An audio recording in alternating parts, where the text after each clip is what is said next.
Hi there. Well, good evening everyone and welcome to the Oxford Union. Tonight we are welcoming Shia LaBeouf, Nastja Rönkkö and Rönkkö Turner. You may have seen activity today. Now that leads me to my first question. So what have you guys been up to today? We've been in the elevator like since 9 a.m. Yeah? Speaking to a lot of people, yeah. Yeah? Yep. Any highlights so far? It's been really political in there. Yeah. One guy pulled his dick out. Some people ordered us pizza. It's been really nice, really friendly. And when you say it's got political, what kind of political? Well, just hearing about the history of this place, hearing about the history of Oxford,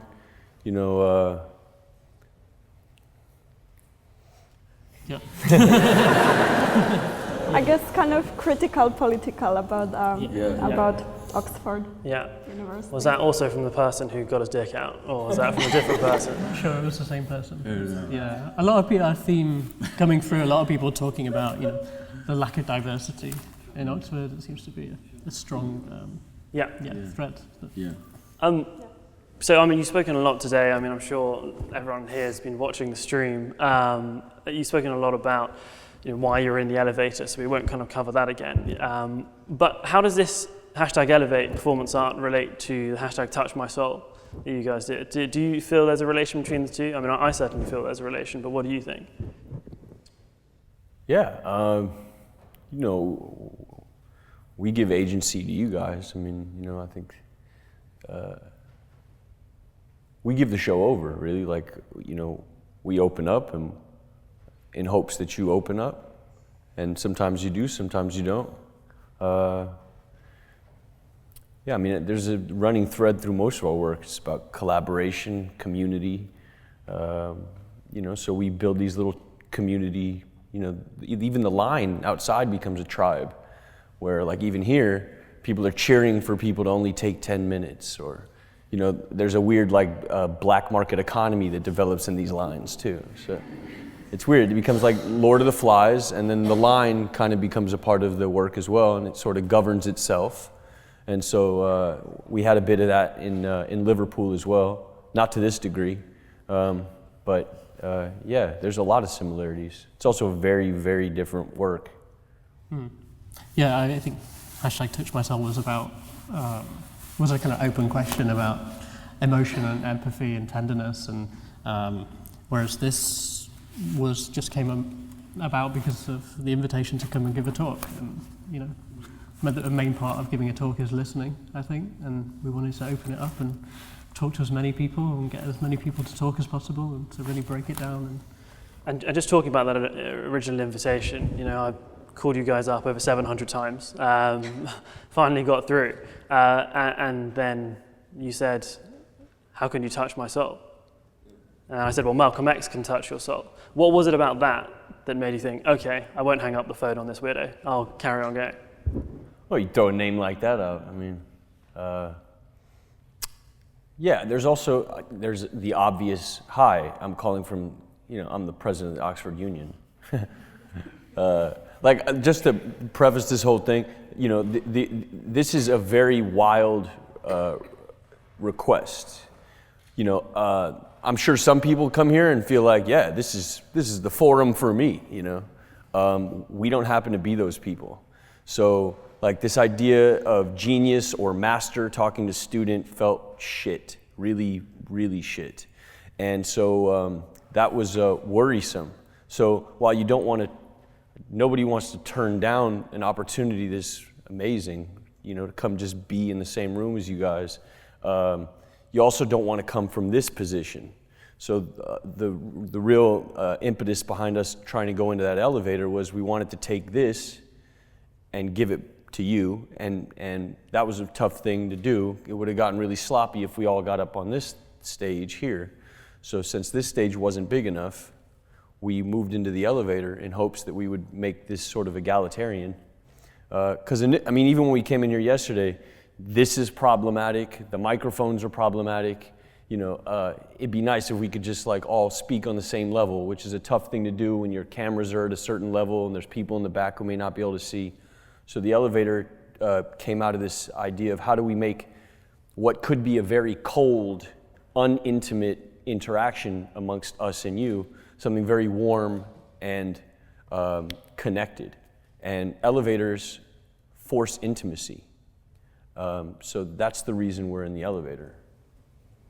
And you're talking about creating a more warm environment. The main thing on Twitter has actually, fun enough, been about A, how hot it's going to be in the elevator, and B, how smelly it is in the elevator. Can you confirm or deny these rumors?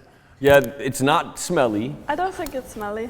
Well, you would say that because you've been populating it all day. Yeah, maybe that's it. But it's so cold outside, it's quite nice in the elevator. It's like a really welcoming, warm, physically warm environment. So it's quite nice. But it has led to seeing one of the weirdest trolls. Obviously, you guys haven't been following the digital impact of it. So it led to one of the weirdest trolls I've ever seen, which is someone saying, I'm going to go in there and fart. It's kind of the big threat. So watch out for that one later. Or someone showing a cock or ball. So, there we go. Swings and roundabouts. Yeah. You had that. I mean, after what you've seen for the first 11 hours, and obviously the next 12 hours are through the night, people in different states coming in, perhaps. I'm sure you'll hear about a nightclub called Woohoo. We've heard. At various stages. You've already heard about Woohoo. We like to club early in Oxford. Are you anticipating it to be different later, or? I imagine somebody will bring a kebab or two in. I'm hoping. I think it always changes towards the end because there's this kind of energy levels go up and down, and then like you are kind of aware that things will finish. Yeah.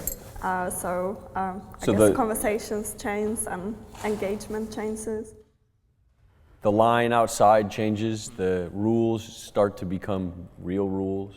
Well, the physical side of things as well. Because, we could see towards the end, Shia, you in particular, kind of stretching as much as you can. Yeah. I imagine the physical toll, what's that like in the elevator? Well, these two seem to get really comfortable spots in the corners of the elevator. And I got sort of screwed there. You pinched my spot for about 4 hours. We've been fighting over positioning. To get it back. Yeah. I'm losing. Well, I imagine tiredness will come into it as well. The which? Tiredness. Yeah, it's part of it. Yeah. But, the adrenaline seems to take you through these kind of things. Yeah, it's just like a different kind of mindset when you know you have to be up for 24 hours or 3 days or whatever. So I think it changes our engagement with people as well, perhaps. But we've been hearing from a lot of students who have been pulling all-nighters anyway, so there's a lot of tired people, especially this morning. Yes. Everyone's reading all the time. Reading or drinking seems to be... This is what we tell people, yes, this is true. Well, you're basically doing the weirdest essay crisis Oxford's ever seen, so congratulations on that. But before opening up to the audience, because that's what it's all about, getting more people involved, I just want to share with you some of the main things we've seen on Twitter while this has been happening. So one of the most common questions is, why is no one talking about Transformers in the lift? Yeah, I think somebody did. I think maybe I did. I guess it's just kind of a tired topic, but it might come up again. Yeah, but I think people have stuff to, things to say that they're quite passionate about. That maybe Transformer is not. One of them. Are you saying people aren't passionate about Transformers? No, the people who came in. Fair enough. And kind of one of the main things I noticed as well that was kind of picked up on Twitter, which is that, so when you guys were walking around Oxford yesterday, the first thing people would do would come up to you and ask for a photograph, and then maybe they'd ask you a question and then walk away. Whereas with the elevator, everyone's coming in asking you a question, and then inevitably ask for a picture later. Sure. But it seems like the goal is being achieved. Everyone's coming in and having a conversation. Yeah. So that's kind of an observation there. Someone asked, why is everything you guys do live streamed? Well, because we're anti-elitists, and it's nice to open it up to everybody, not just people who have the ability to be at Oxford. So live stream just allows us to hit a bigger audience. Just seems like fair. But also, that's not quite true. It's just the last 3 things. Yeah, last 3 things. Well, there we go. I will respond to that person on Twitter on your behalf. Also, I'm not sure if you're aware, but that one of the stars of the show today has been the lady who you left the elevator for, who's been dubbed Carol. No one knows if that's her name. But Margaret. Her name's Margaret. Margaret. Well, there we go. Yeah, Margaret. There we go. But her internet name is now Carol. Okay. So there we go. Why did you not sign the American flag? It's just not something you can. I mean, I've been taught that it's not okay. David Hasselhoff signed it. He had no problems with it. So I'm not poo-pooing on Hasselhoff, but because you can't. But yeah, you also. I mean, you're not supposed to deface the flag with your name or anything. Unless you're the Hoff. Look, if you're Hoff, you're beyond national.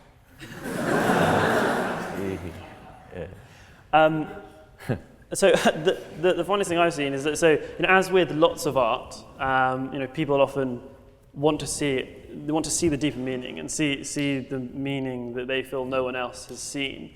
And the story that's going around is that the whole purpose behind this is that you guys are making a mockery of the ups and downs of celebrity life by going up and down in the elevator. Was that the motivation for the elevator, or was it not?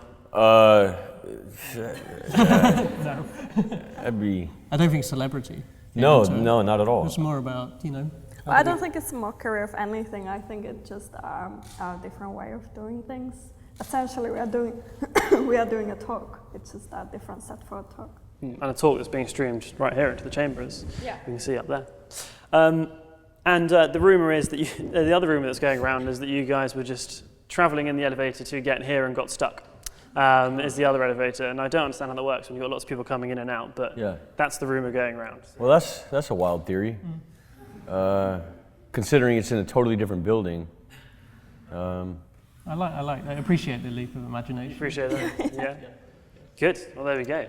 So that's filling you in on Twitter for the last 11 hours, pretty much. Wow. That's all right. There's lots more to come, don't worry. So now we'll open up to questions from the audience. If you would like to ask a question, please raise your hand high in the air, and then someone will come around with a microphone just so that we can all hear you. If we can please go to the member there, next to the person who's taking a picture. Yeah, that's you. Yeah.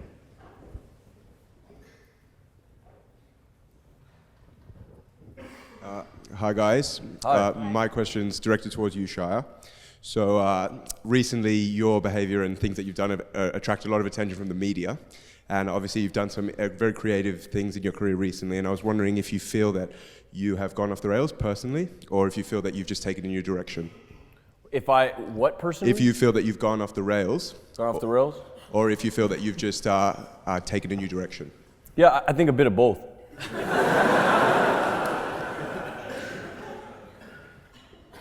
There we go. Look for another question there. I think the silence said more than words there. If we go to the member on the end here. Yeah. Hi there. Thank you so much for coming. How are you? I'm doing well, thanks. I'm brilliant. Good to see you again. Thank you. You're so far now. I just wanted to quickly ask about the amount of selfies being taken. Do you think that captures the intimacy with it being in the elevator and then that being captured within the frame of the lens? Or do you think that the selfies actually detract from that because you are a celebrity and it might be considered that selfies are only being taken because you are celebrities? Yeah. It's nice that we get everyone in the shot. I think it's nice that it's nice to have a memento, but also it's nice to experience the present without the need for cameras. So yeah, there's something pure about a person who just comes in and gives and doesn't try to take nothing, you know. And sometimes a selfie feels a bit like a take. Sometimes, not all the time. It's all in like the approach. You know, if they're asking questions just to get to the selfie, you can feel it. Yeah, if you're having an actual dialogue about something and everybody's into it, and then that comes up at the end, that doesn't seem like as much of a take. Thank you for your question. Now look for another question now, please. If we could just go down here. Hey, with Elevate and some of the other projects we've seen you guys do, you've put the hashtag in front, and we were just wondering why the hashtag and how you feel that's changed how we use language. I think it's like a simple way of connecting people online. So like if you want to search for something or you want to engage into a certain kind of conversation, it's just quite straightforward way of doing that. Yeah, it really unites an audience and makes it, has tremendous utility in, I mean, originally I think, the hashtag is very quickly the hashtags became a kind of ironic thing, but that was kind of forgetting the inherent utility of them. So I think it plays both roles in our titles. It lets people know that, we're aware of that, of the irony of that, of the playfulness of that. I think there's a playfulness to it, but there's a deadly serious utility to facilitating an audience coming together and sharing the experience online, just as people are sharing it in the line outside the building and in the room here. So. Yeah, I was actually going to ask a follow-on from that question. The difference between communication in person and the communication digitally. This is where the initial idea that to do all this kind of really came from. And this is why I was asking about the connection between hashtag Touch My Soul and hashtag Elevate, because to me they feel like the opposite. So whereas with hashtag Touch My Soul, the only way you could communicate was digitally. Even if you were standing around watching you guys in the fact gallery, you could only communicate over the phone. Whereas now you can only communicate in person. Do you feel one's better than the other, or do you feel that now they're just the same? I'd also say that that's like, there was a bunch of silent communication happening within that room amongst the people in the gallery space. That was happening the entire time. I mean, it wasn't so isolated to where the people around us weren't a part of. A lot of the times the phone calls would act as a bridge between the digital world and the real world, which is another reason the hashtags are useful. They're like a bridge. So yeah, I mean, there was physical communication in real life in the room there. This is obviously more, it's verbally articulated. There's no boundaries. There's no, there's no speed bumps in the communication because we're not on the phone with other people. The attention span is direct to you when you come in the elevator, whereas in that show the attention was on the caller, and so therefore the physical communication became secondary because the chandelier in the room was the person on the phone call. Thank you. Look for another question now, please. If we could go here, 2 in from the end. Hi. It's not much of a question, but I feel like now I can talk to you in a lift, like that small space. I don't really feel like asking a question now in this situation, just because I know I could do that instead. I would prefer that. So with that said, would you see this talk as an interruption of Elevate or kind of like a continuation of today, if that makes sense? I think we planned the whole thing together as one piece, being very aware of the context and of this space, as well as that we wanted to take the talk somewhere elsewhere. Yeah, and it's good to, I think, mix things up a bit and to, see the contrasts of different, Yeah, it's like a rhythm. Yeah, different relationships.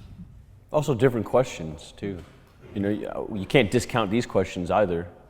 I mean, there's value in this as well. It's just a different value. You might not see cock and ball being played. Yeah, I mean, nobody's going to pull their dick out in here, but they could do. Watch this space. I'm not quite sure how this has become the most memorable aspect of the day, but there we go. Yes, we look for another question now, please. If we could get, next to there. So we read your Metamodernism manifesto online, and we were just wondering, are there any other artists that you think are kind of operating on that, or is this a set of criteria that is specific to you three as a collective? Many. No. Yeah. The manifesto is kind of describing our cultural moment, the cultural moment post kind of 9/11. Yeah, particularly in the last 10 years. So I think pretty much all artists working today are of our generation. You know, anything after the YBAs are like the death of postmodernism, and so you see that resurgence of sincerity, but you know, retaining that irony. And there's some, you know, some artists embody that directly, such as Andy Holden and his maximum irony, maximum sincerity. That's a kind of literal embodiment of that. Whereas others are, you know, seeking, you know, artists like Olafur Eliasson, or you know, there's many artists who are, you know, re-engaging with, you know, sincere questions of beauty, of truth. Once again, are you know, on limits in the art world. You know, not sneered upon. And then less highbrow artists too, like, you know, Parks and Rec is quite metamodern. You know, Wes Anderson films is quite metamodern. Future Islands is quite metamodern. But also movements, you know, movements on the internet, on Twitter, these kind of activist groups like the Mongrel Coalition against Gringpo, and movements against this kind of, you know, white conceptual artists, you know, appropriating, you know, that kind of art is dead, or should die quickly. And I feel our generation is much more positive and hopefully empowered by the networks. So yeah. Do you ever think about how you might fit into that kind of tradition? Do you ever consider your place in that tradition? Of the metamodern? Oh, well, it is. How will we look back on? Well, so obviously, now. But that's what I mean. You know, you know, modernists at the time, we thought that's the now, but we look back on it as a modernist tradition. If you see what I'm saying. And so in the future, do you consider your place in that, or do you? I think that's kind of depressing if you're doing that as an artist. You know, you kind of, if you want to stake your claim, that's a very, that's not a healthy. No, but I know what you're talking about. Yeah, I mean, I am nostalgic now about right now. You know, I'm nostalgic about the elevator thing ending while we're in it. You know, I think we're all nostalgic right now. That's why we like sequels so much, and you know, it's why that's our culture. Yeah. Thank you for your question. Look for another question now, please. If we could please go to the member over there in the kind of white top.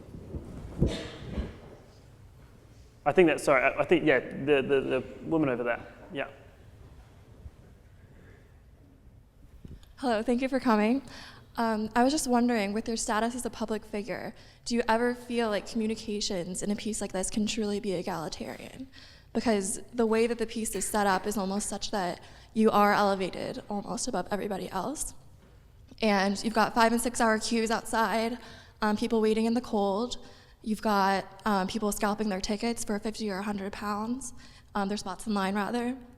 And so I'm just sort of wondering how you might navigate that, like with your status as a public figure, versus this notion of egalitarianism. This is my attempt to like regain my citizenship. You know, I can't control the lines or anything past me. This is my attempt to like reintegrate myself into society. I think you're always striving for something, but yeah, it's a good question. I think, you know, truly egalitarian kind of scenarios are almost unattainable. Yeah, I mean, if you look at the internet, is it truly egalitarian? You know, a couple companies run the thing.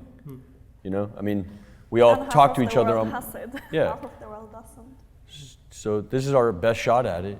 Yeah, I think it's always better to try. And, you know, you maybe fail, but you know, in those failures, you try and do better each time, and you put faith in the people who are participating to kind of, you know, carry the spirit of the thing. Because even if you never get there, there's something really instructive or incisive about living as if, right? Like I pray at night when I'm scared, even though science tells me there's no God. But I still pray. I don't know why, it's just something I do. And I feel like I'm a better person because of it. I know God's like not a good topic in this room, but, you know, I mean, no, I don't believe in him or her or it, and yes, I do. I mean. And it's also like quite self-regulating, so people have this thing like, oh, I shouldn't stay in for more than 5 minutes. So but then is their decision at the end if you're there for an hour or a few minutes, knowing that everyone else is in the cold. So what do you mean that God isn't a topic for this room? Well, I mean, you know, if you look at religion for what it is, which is a creative act, right? Religion is man-made. We know this. So in that regard, it's artwork. It's really strong art. And so if you look at it that way and you see it as something man-made, then you start thinking about, well, okay, well, I can craft my own.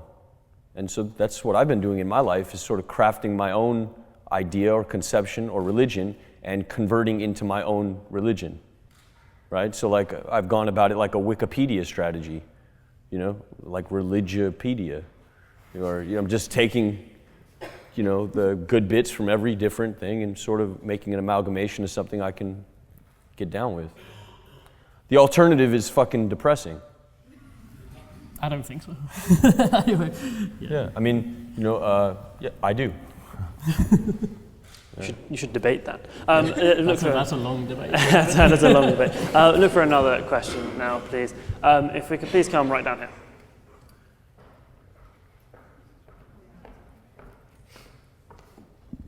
Thanks. You said you pray at night when you're scared. I'm wondering why you're scared and what frightens you. Just any false evidence appearing real. You know. Yeah, I mean, it could be a million things. Like, I'm scared to be here. I'm scared to not be here. I'm scared. I'm scared of a bunch of stuff. You know. God, that could go on forever too.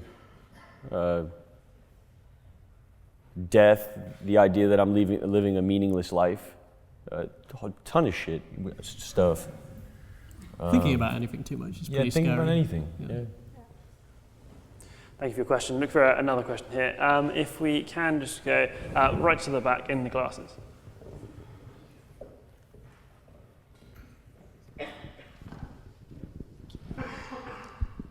Some time ago, a section for one of your past artistic efforts went viral in the form of Just Do It. Do you feel like that going viral in that section was beneficial to your art for getting it to a wider audience, or do you feel like it's had a negative effect on the way that your art and your vision has been perceived? I think it's totally positive. I mean, there's obviously a bunch of different ways to take that in, and it was part of a larger piece. But yeah, no, I only see value in it. Yeah, the work was designed to be put on the internet, and Joshua Parker, the art student who submitted that script for us to work with, you know, he's playing with those same themes, and of course it was, you know, hugely beneficial, I think, for those kind of outcomes to shine a light on those networks of distribution and how memes get made and how stuff goes viral, and the kind of almost infinite kind of creativity of the networks, and yeah. It's interesting that you talk about memes there, because the work that you guys do is some of the most memeable work. Yeah, meme-tastic. I mean, meme-tastic, there we go. Work out there, you know, Shia or Just Do It in particular. Is this a good thing? I mean, you say memes are good things. Yeah, they bring people together. I think it's a shared, you know, it's like shared recognition. So it's yeah. A meme is a form of you know, bringing a tribe together and finding a shared experience, and there's a kind of built-in nostalgia to that as well. You know, memes all point back to a certain birth. You know, a certain genesis. What's a cultural reference that people? The goal of art. I mean, the goal is to move people, right? I mean, that's the goal. So, yeah, that'd be the, you know, a meme is the digital actualization of what the point of making work is. Yeah, we had a student in the elevator who was researching memes for his PhD. Yeah. It's interesting. Sorry, I forgot to mention, that's been one of the most quoted lines from today. My thesis is in memes. Yes, so there we go. Thank you for your question. Look for another question. Now, if we come down here, please. You talked about striving to be a better person. Have you found this whole experience particularly enriching, and why? And also you talked about tribe culture in the queue. Do you feel like you three as artists have become some sort of tribe? For sure we become some sort of tribe. I don't know if I really said anything about striving to be a better person. If I did, I'm sorry. Yeah, I'm just trying to get my little piece to work. That's it. I ain't trying to change the world, or that's really pretentious. I'm just trying to get my little piece right. That's it. But in so doing, you're not trying to be a better person. I mean, that's the goal, right? It's like, what are you striving for? You wind up somewhere in the middle. For another question now, please. If we could come across to the second row from the back. Yeah, that's you. You're looking around here. Yeah, so I was just wondering, if you guys could have any transformer come visit you in the elevator, who would it be and why? Wait, say again? If you guys could have any transformer visit you in the elevator, who would it be and why? The smallest one. What the fuck? I They forget only what have his to get name is. Oh, the little ones. Yeah, it would have to be. Yeah. It's not an Optimus. What is it? Optimus Max. No, Prime. He's the big Optimus one. Prime. Yeah. No, the little. It's a mini. The little. What's his name, man? The little guy. Anyone know the name? No, of course not. We've got as big fans The of little Transformers one. here as you are, I think. Okay, well, it'll come to us at some point. Right, we'll look for another question now, please. If we could please go to the back right there. Hi, Shia, you've obviously been acting since you were a kid, and were elevated to fame at such a young age. How did you stay focused on your career when a lot of other child stars have really gone off the rails? I didn't. Yeah, I'm not like a poster boy for how to do anything right. Just like hanging on by the skin of my teeth. Is that something you can say? Yeah. Yeah, which never made sense. There's no skin on your teeth. Yeah. I'm still coming to terms with everything. That's sort of what this work is about. For me, selfishly, not totally, but a big part of us doing this is me coming to terms with my past. Is a big part of what hashtag All My Movies was about. So I guess the easy answer is not very well. What about, if I made, the bromance of a generation? The bromance of a generation? You know who I'm talking about? No, I don't. Beans. Oh yeah, Beans. That's my guy. That's my guy. Yeah, Beans. Steven. He's about to get married. Congrats, Steve. Yeah. We'll look for another question now, please. If we could please come over here. You've talked about this a little bit, but do you live life with a particular purpose?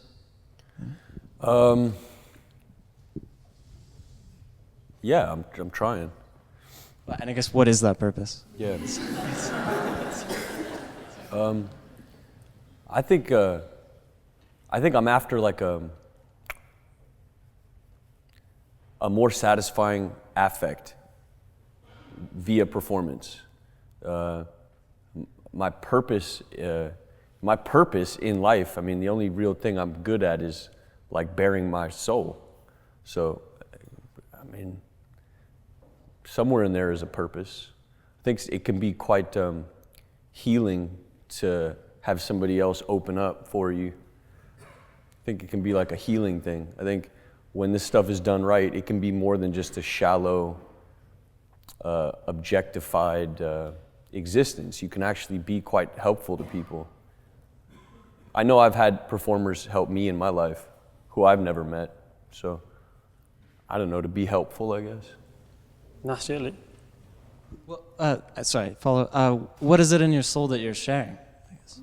You said you're trying to share your soul. Yeah, my vulnerability, my truth, my history, my past, my feelings, the ebb and flow of my feelings.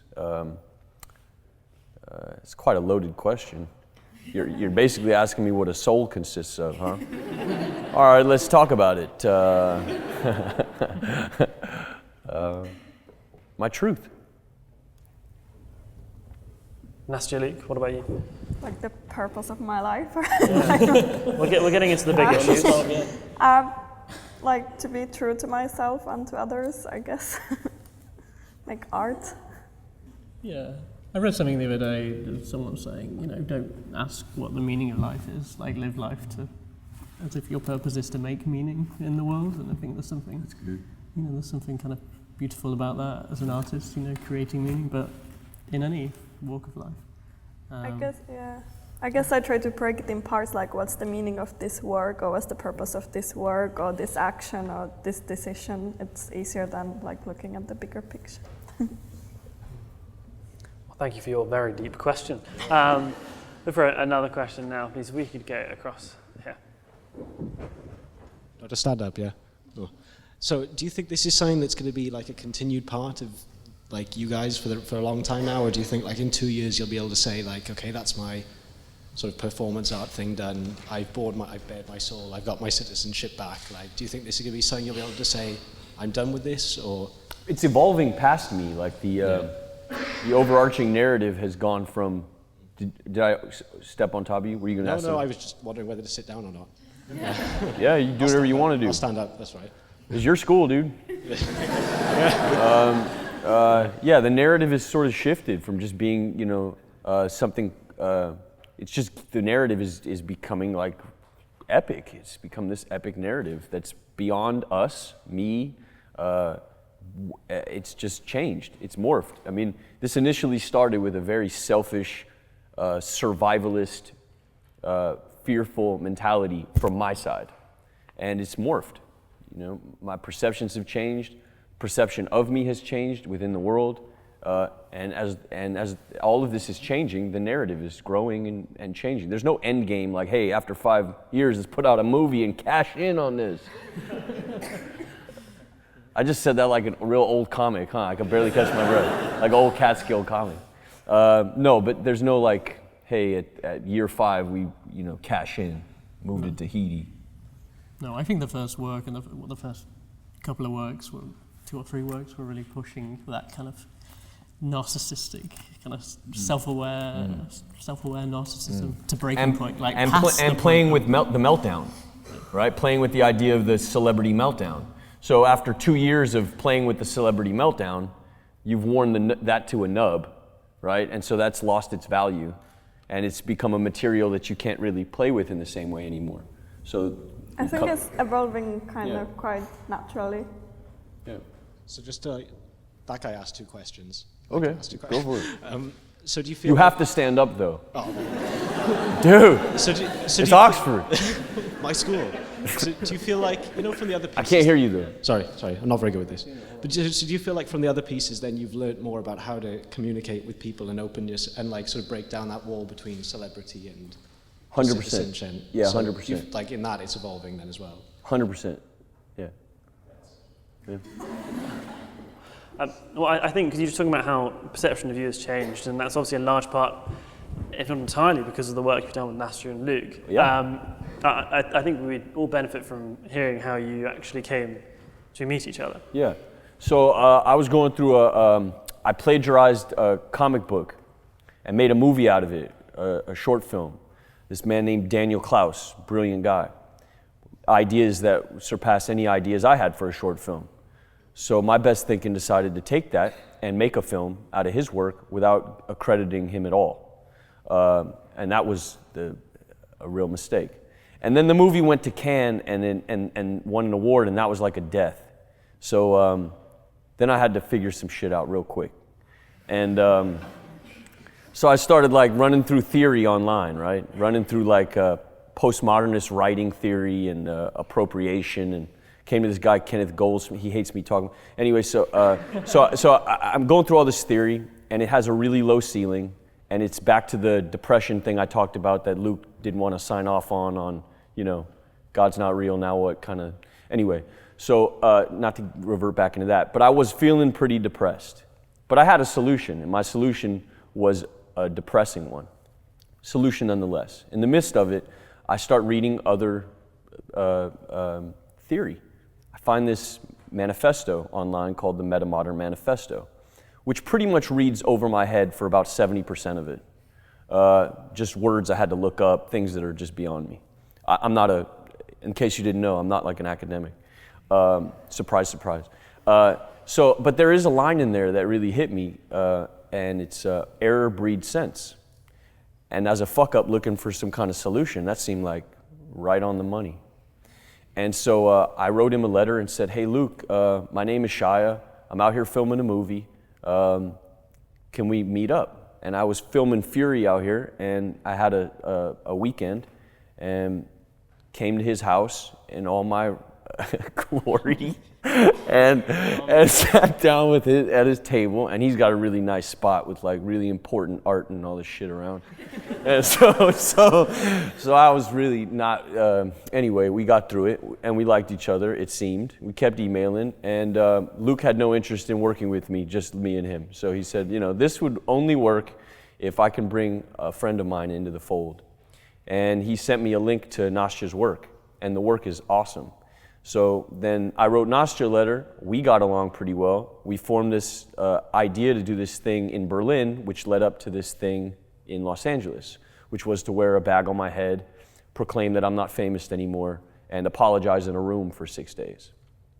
Because the apologies, though they were sincere, were not being received in a sincere way. We're all raised on South Park. Sometimes it's really hard to catch sincerity. We're not accustomed to it. So my cynical apologies, which were appropriated from other people, like Gucci Mane and Bill Clinton, seemed to go over really well. And so we developed this idea that we would all go to LA and apologize, forthright, in person, and we created a little tribe there, because that took a lot of, I was in a really vulnerable spot, and I was leaning pretty hard on these two, and we became a little tribe in LA, and we just kept making work.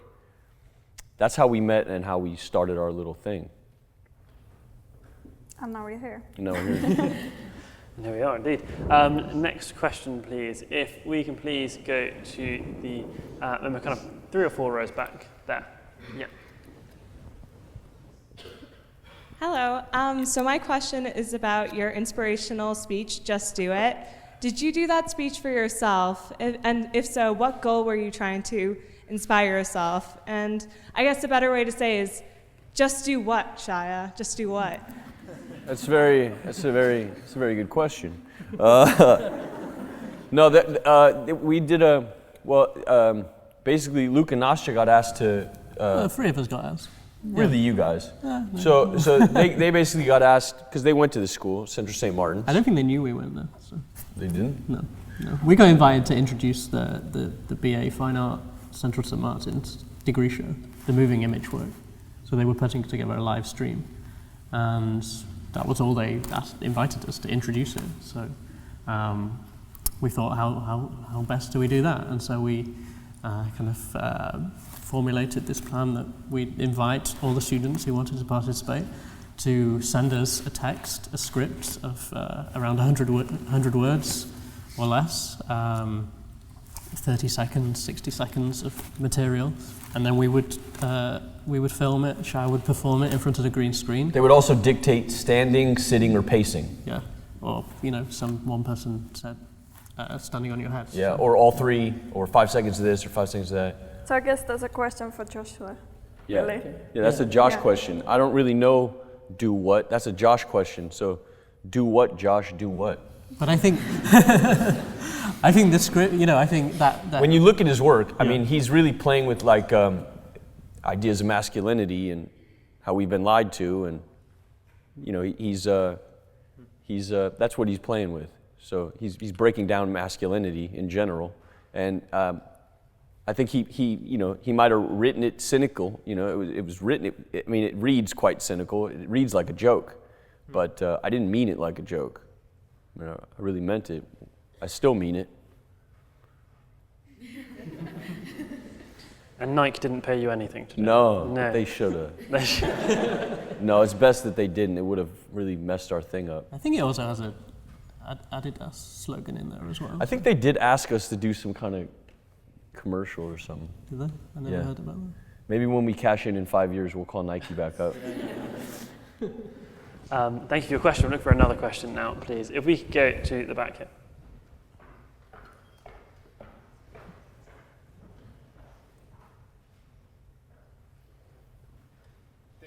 With us. I was initially very interested to ask you guys, how do you think what you're doing is different than other coming of age epics of prior Hollywood stars or existing ones, like for instance Joaquin Phoenix or Justin Bieber kind of going through this process? Do you see that as being, what you're doing as being analogous to that? But then I think there's a more important question, which is, would you consider using this platform, this following that you have, to rally people behind some kind of concrete cause or actionable change in the world? Or do you really want to stay in this place of abstraction? I think there is a concreteness to the idea of bringing, more empathy and tenderness to the world and more openness. I think there is something very concrete about that. I don't think that's something we, can or try to do on our own, though. I think this is, indicative of the movement across our generation to move towards that. But I think that's definitely a kind of concrete thing. I think there's been many causes being talked about today in the lift. There were many during Touch My Soul. Yeah, I don't think our work is abstract. I think it's pretty straightforward. But I think the difficult thing is working with emotions and working with intimacy or empathy or love. Those are difficult things to talk about and to work with, because they are so, they are so personal, I guess. Yeah, there's not really a universal language to kind of critique that. I think the narrative is very different. It's easy to just lump me in with any other celebrity that does anything conceptual with the materiality of stardom. But we're after different things. The end game for them is they're merchants. They have something to sell you. We don't have anything for sale. But also, I can't really identify with Justin Bieber. It's a different story. Yeah. I think it's fair to say, in case you didn't know it before, that neither of these three people are similar to Justin Bieber. Is that fair to say? Yeah, that's fair. But it does raise an interesting question that you just asked. One of the things that was brought up in the elevator today, for example, was, Shia, you said that it'd be great if Bernie Sanders was president. Yeah. Would you ever, not mobilize your support, but encourage the people who do follow the work you guys do towards that? Yeah, I mean, I don't think it's, first off, I don't like political art. I think it sucks. All political art is garbage. Yeah, I don't think that's true. Well, all right, we can agree to disagree, especially here in this room. But yeah, that's just my personal feeling. I don't think it's... Why is that, sir? I just don't like any of it. Can you name any political art that's really moved you? You were talking about one today. Which one? Animal Farm. Yeah. I haven't seen that. Documentary. The book by George Orwell. But the political art you were talking about today. I'm not an academic. The guy in Paris. Which guy? Yeah, I mean, that moved me. Yeah, I guess. But it's far less political than it is personal. I guess anything personal, intimacy becomes quite political, especially. Yeah, it depends on the person. I just don't, it doesn't sit right with me like actor / Politico. I just don't like that. It just doesn't feel good. I have my own views on things, and I don't think it's really, I don't have this idea of myself as a person who is above any, I just don't think I have, it's not my domain, I'm a professional feeler. I'm not a strategist politically, and I don't think rallying my support is just a really strange concept. I don't have control over people like that, I tend to think that the people who come to our shows, there is a kind of shared sensibility there. Yeah. But you don't have Donald Trump supporters coming into the elevator. You know what I mean? There's a very specific kind of person that wants to engage in this kind of stuff, and I feel like, you know, our politics are already in alignment before I have to like preach at them. You know, that's kind of why this feels weird. Is it feels kind of like, I don't know, it just feels awkward. Well, thank you for your question. If we look for just here on the front. Hi guys. I wondered if these questions are bit by bit us taking something from you. And I wondered if it would be interesting to try and disrupt the stage, which makes you feel awkward, by asking if you had any questions. Asking which questions? Asking if you had any questions. Yeah, I do have questions. For this room. I do have questions. But I don't want to cause a fuss in here, so I'm not going to ask them. I think you should ask it. Well, like, how much does it cost to have a seat in here? So, well, there's 250 for life. So there's a couple of different options. So one is. And what is where does the money go? Is to pay for speaking fees and things? No, absolutely not. So let me. This is brought up in the elevator.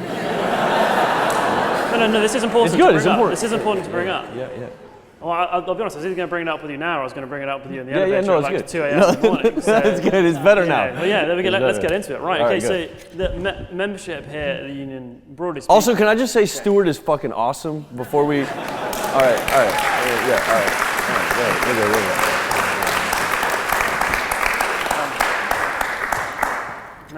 Now I've got to be nice. All right, go. So it's a membership here for life. If you're a member of the University of Oxford, if you join in the freshers period, it's £232 for life. There's access schemes as well. So if you're in a full government maintenance grant, as it is now, obviously we'll be changing, but then you get a reduced fee. You can also pay by monthly instalments. You know, the way we work it out is it's the equivalent of getting a double shot of a drink in a club a week. Is the cost of a membership. The money doesn't go on speakers. Have I paid any of you to come and speak here? No, that's what I was wondering. Wait a minute. Exactly. Yeah, so there'll be buckets outside.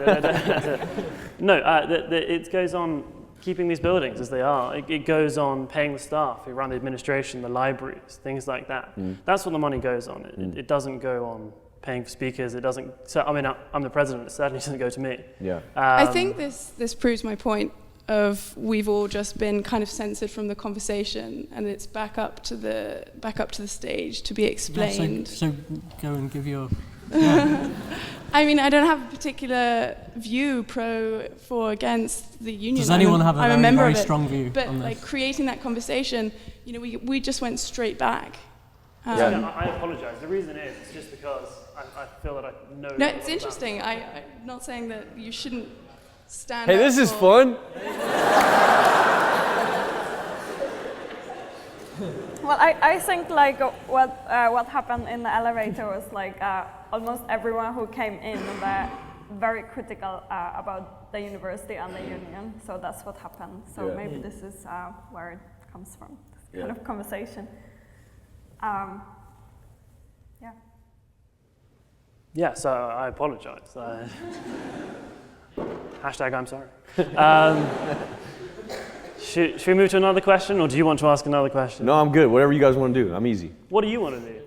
I would love you to ask more questions. Okay. No pressure. Go ahead. Any questions from any one of you? What does your soul consist of?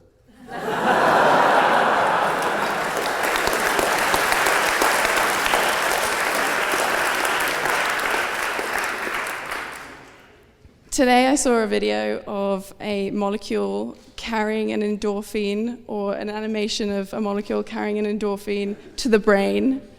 Oh no, it's a mislabel. And it's a mislabeled It's thing. a kine something or other. But I guess that's what my soul consists of. Weird. You know what? Why don't you come and bits. sit up here? Come on. Come on, sit up here. Great. Yeah, go ahead.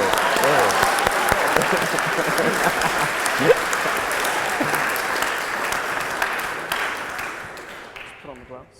So do we have any more questions? This guy. I want to know, but did you think that was yourself?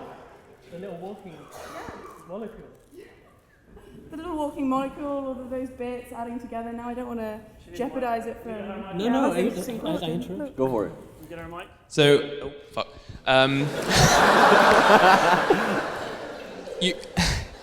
Shia, you described yourself as a professional feeler. Yeah. And as a professional feeler or as a human being, what do you think is the most difficult feeling to express to other people, to feel that connection? Laughter. Laughter is the hardest thing to fake. It's the hardest thing to forge. It's the hardest thing to commit to. It's really difficult for me. Laughter is hard. Like yawns are very hard. An honest yawn is hard. And laughter. I mean, you seem quite good at getting people to laugh, so. Well, no, I'm not forging nothing. I'm just being here. Yeah. I mean, this is partly performance too, but it's just not as affected. Yeah. Thanks for your question. Is there a question that you guys would ask all of us that we could answer in a yes or no situation? Huh. So we could be vulnerable to you. Okay. Are you lonely? Okay, so should we have a show of hands? Are you lonely, yes or no? So we'll go with yeses. Hands up.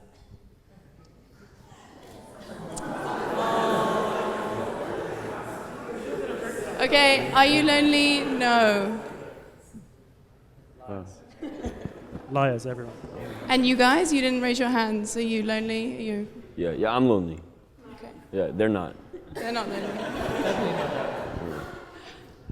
Honourable member. This is great. This is great. No, stay there, please. I just want to say, we know these three's name. People know my name. Well, because not everyone knows my name. But anyway, what's your name? If you're up on stage, what's your name? Can you tell us a bit about yourself? My name's Joanna. I'm doing a master's here in global governance and diplomacy. And at the moment, I'm really interested in what I'm doing for my thesis, which is looking at... Is it on memes? No memes, but I need to get some memes in there, which is climate change and conflict prevention. That's a little bit about me, and I have nothing else to say. Someone ask a question quickly. You.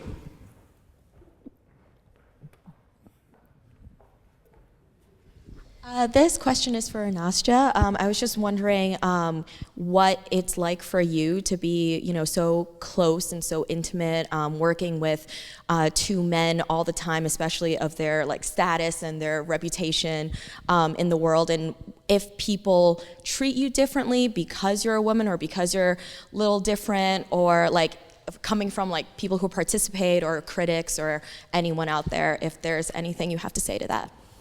Well, I mean, of course, yeah, there is always sexism everywhere, so that's kind of a given thing. Apart from that is, I don't know, I approach it in a very similar way that I would approach my other collaborations or other people that I work with. But they treat me super well, and they always take care of that. There are small things, people shake. That happened yesterday, someone shaked their hands but ignored me completely. And I think that's what happens when you're a woman, so yeah. Yeah, working in this collaboration has really made me aware of the different ways that people not only kind of interact with Nastja, but also write about because in our very first performance, Nastja was performing front and center, and she was written about as if, one article called her gallery gal. Yeah. It's kind of, yeah. Yeah, I think it's subtle things, probably everyone who's female knows it, but it's addressing someone, who do you talk to, do you look into someone's eyes, things like that. Also how you use language, how you write things into articles, for example, authorship. That's a big thing, things like that. Do you think that's something that you guys will look to speak on in your art? I mean, I think I I do more in my personal work maybe, but again it's quite subtle. Like, you know, like tenderness is undervalued in our society, or empathy or intimacy is like women's thing maybe, or it's not that valued because it could be seen as like female thing maybe. So I think I want to highlight those things as intellectual important traits rather than something like, you know, sentimentality, or so that's my approach. I'm wondering if we can play musical chairs, and if there is anyone that would like to come and sit and readdress the balance. You want to raise your hand and come back up? That guy over there, you can come and be me.